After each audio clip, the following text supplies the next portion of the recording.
Selamat pagi, siang, malam, dokter dan teman-teman. Pada hari ini kami dari SKDA 2 ingin mempresentasikan tentang student project kami yang berjudul Perkembangan Obat Herbal di Indonesia. Ini ada nama-nama anggota dari SKD kami.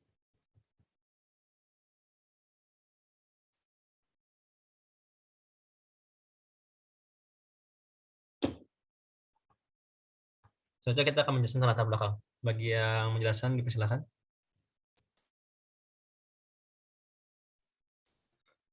Baik, perkenalkan nama saya Gusti Ngurah Ramatirta Tamba dengan 3 digit NIM terakhir 188. Jadi saya akan membawakan latar belakang. Jadi pengobatan herbal di Indonesia mempunyai sejarah dalam ketergantungan penggunaan tanaman, produk hewani, dan mineral yang akan digunakan sebagai bahan-bahan dalam pembuatan obat herbal. Tetapi secara tradisional, sebagian besar praktik pengobatan herbal menggunakan tanaman-tanaman herbal. Melalui penelitian etnobotani dan penggunaan tanaman oleh berbagai kelompok etnis di Indonesia memiliki lebih dari 2.500 spesies tanaman obat yang dalam penggunaannya di Indonesia yang digunakan untuk sebagai pengobatan herbal dalam bentuk jamu. Mengetahui pentingnya penggunaan obat herbal sebagai pengobatan alternatif di Indonesia, beberapa institusi kementerian di Indonesia, termasuk Menteri Kesehatan, Menteri Lingkungan, Menteri Agrikultur, Menteri Perhutanan, Badan Pengawas Obat dan Makanan BPOM, dan Badan Perencanaan Pembangunan Nasional atau Bappenas, telah melihat peluang dalam penggunaan tanaman herbal sebagai alternatif obat. Pengembangan tanaman obat ini telah diatur pada Pedoman Kebijakan Obat Tradisional atau Kotranas yang disusun pada tahun 2007. Berdasarkan pemaparan di atas, student project ini dibuat bertujuan untuk mengetahui perkembangan pengobatan herbal di Indonesia lebih jauh. Baik, untuk teman-teman dipersilahkan untuk melanjutkan. Baik, perkenalkan nama saya Gusia Cina Dewi dengan 3 digit NIM terakhir 042. Jadi untuk rumusan masalah dari student project kita kali ini, yang pertama adalah apakah definisi dari obat herbal, lalu bagaimana klasifikasi dari obat herbal itu sendiri, apa keunggulan dan juga kelemahan obat herbal dibandingkan obat medis pada umumnya, bagaimana aspek ekonomi obat herbal, bagaimana regulasi obat herbal di Indonesia, dan juga bagaimana perkembangan obat herbal di Indonesia. Bisa di next. Tentunya tujuannya tersebut berkaitan erat dengan rumusan masalah.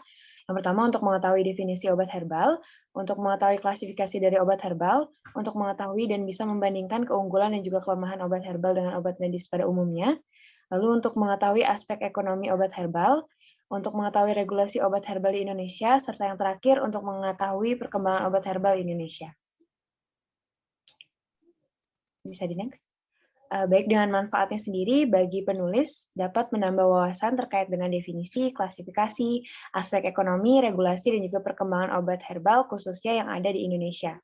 Sedangkan bagi masyarakat dapat mengetahui contoh-contoh obat herbal yang terdistribusi khususnya di Indonesia yang aman dan bisa dikonsumsi bagi masyarakat luas. Bisa di next.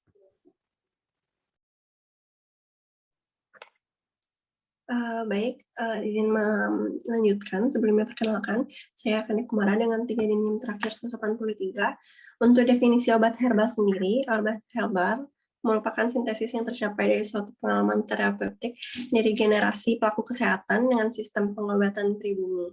Obat herbal adalah obat tradisional yang umumnya hanya menggunakan sediaan tanaman obat untuk penggunaannya dalam terapi pengobatan. Selain karena berkhasiat, obat herbal juga digunakan sejak lama karena cenderung lebih murah dan memberikan efek samping yang lebih kecil dibandingkan dengan sediaan obat dalam pengobatan konvensional.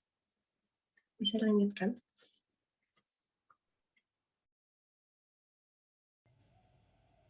Baik, jadi perkenalkan saya Madetias Abirama, NIM 3J terakhir 112. Jadi di sini saya akan menjelaskan mengenai klasifikasi obat herbal. Indonesia sendiri itu ada 3 klasifikasi untuk obat herbal. Yang pertama itu jamu. Nah, jamu ini telah digunakan oleh manusia dari zaman ke zaman sebagai obat mujarab yang telah membuktikan keamanan dan manfaatnya bagi manusia. Jadi obat herbal jamu tersendiri ini sudah ada sejak dahulu dan diberikan secara turun-temurun. Jadi khasiatnya memang sudah terbukti dari masyarakat ke masyarakat. Untuk biasanya pengolahan untuk jamu sendiri ini dalam bentuk yang berbeda-beda, seperti serbuk untuk diseduh, atau pil, maupun cairan yang umumnya berasal dari berbagai jenis tanaman. Selanjutnya ada klasifikasi yang kedua, yaitu obat herbal terstandar atau Scientific Based Herbal Medicine. Jadi obat herbal terstandar atau HOT ini adalah obat tradisional yang diproduksi menggunakan teknologi maju disertai dengan pembuktian ilmiah berupa penelitian preklinik. Penelitian berikut seperti standar kandungan bahan yang berkhasiat, atau standar pembuatan ekstrak tanaman obatnya, maupun standar pembuatan yang higienis atau tidak. Kemudian yang ketiga, itu ada fitofarmaka atau clinical based herbal medicine. Fitofarmaka ini merupakan bentuk obat herbal atau tradisional dari bahan alam yang disejajarkan dengan obat modern karena proses pembuatannya. Berbeda dengan OHT, fitofarmaka dibuat berdasarkan bukti ilmiah sampai dengan uji klinik pada manusia. Jadi kalau untuk OHT sendiri tadi hanya sampai preklinik, diuji cobakan pada hewan saja. Dengan adanya uji klinik ini, fitofarmaka dapat meyakinkan tenaga medis untuk menggunakannya obat herbal di sarana pelayanan kesehatan. Mungkin itu saja untuk klasifikasi obat herbal. Lanjutkanlah teman saya. Terima kasih. Baik, izin melanjutkan. Perkenalkan, saya Ica Melenia dengan 3 digit imperial 166. Jadi keunggulan pada obat herbal ini yang pertama lebih efektif diberikan pada penyakit jangka panjang yang tidak merespon pada obat modern. Lalu berikutnya efek samping yang ditimbulkan lebih sedikit sehingga dapat toleransi oleh pasien. Sebagian besar obat herbal memiliki harga yang murah atau terjangkau. Ketersediaan obat herbal banyak dijumpai dan tidak sulit untuk dicari.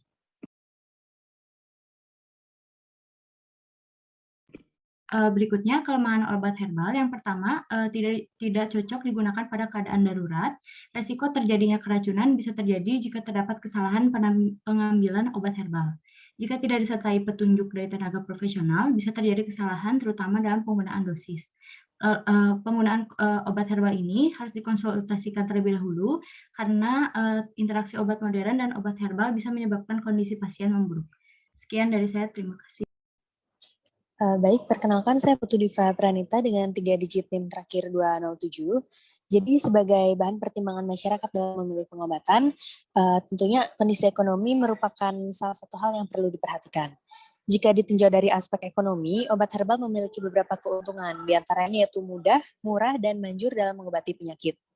Di mana harga yang lebih terjangkau yang dimiliki oleh obat herbal itu sendiri, itu dapat membantu masyarakat, khususnya masyarakat yang memiliki pekerjaan dengan penghasilan pas-pasan, di mana di sini masyarakat akan cenderung lebih memilih pengobatan tradisional. Akan tetapi, meskipun harga obat herbal itu relatif murah, obat tradisional aman dikonsumsi karena memiliki kandungan yang tidak begitu keras. Akan tetapi, tetap perlu diperhatikan juga untuk kerasionalan penggunaannya. Oke, sudah selesai. Thank you semua. Thank you. Oke, thank you. Terima kasih. Oke.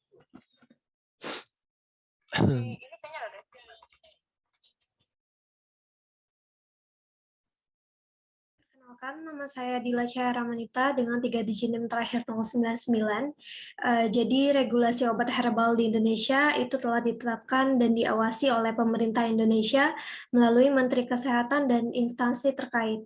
Nah, tujuannya adalah untuk mengawasi perkembangan obat herbal, baik itu dari bahan bakunya, proses pembuatannya, maupun pemasarannya, sehingga diperoleh obat herbal berkualitas tinggi, aman, dan khasiatnya telah teruji secara ilmiah.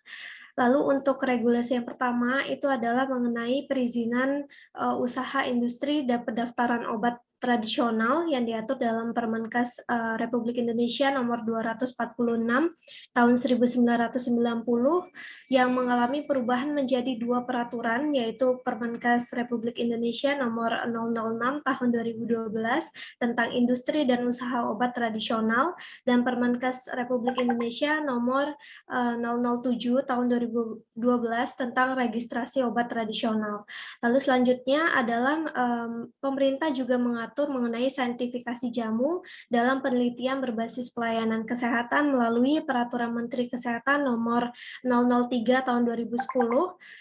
Penerbitan peraturan tersebut bertujuan untuk memberikan landasan ilmiah dalam penggunaan jamu, mendorong kegiatan penelitian kualitatif terhadap pasien dengan pengguna jamu, serta meningkatkan penyediaan jamu yang berkualitas, aman, dan khasiat yang didapatkan dapat dibuktikan secara klinis, sehingga dapat dimanfaatkan baik untuk pengobatan sendiri maupun dalam fasilitas pelayanan kesehatan.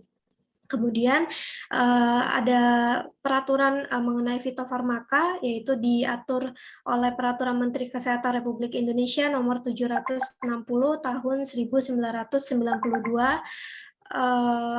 dan terdapat peraturan lain yang juga mendukung untuk mengatur regulasi obat herbal di Indonesia seperti yang bisa dilihat pada slide.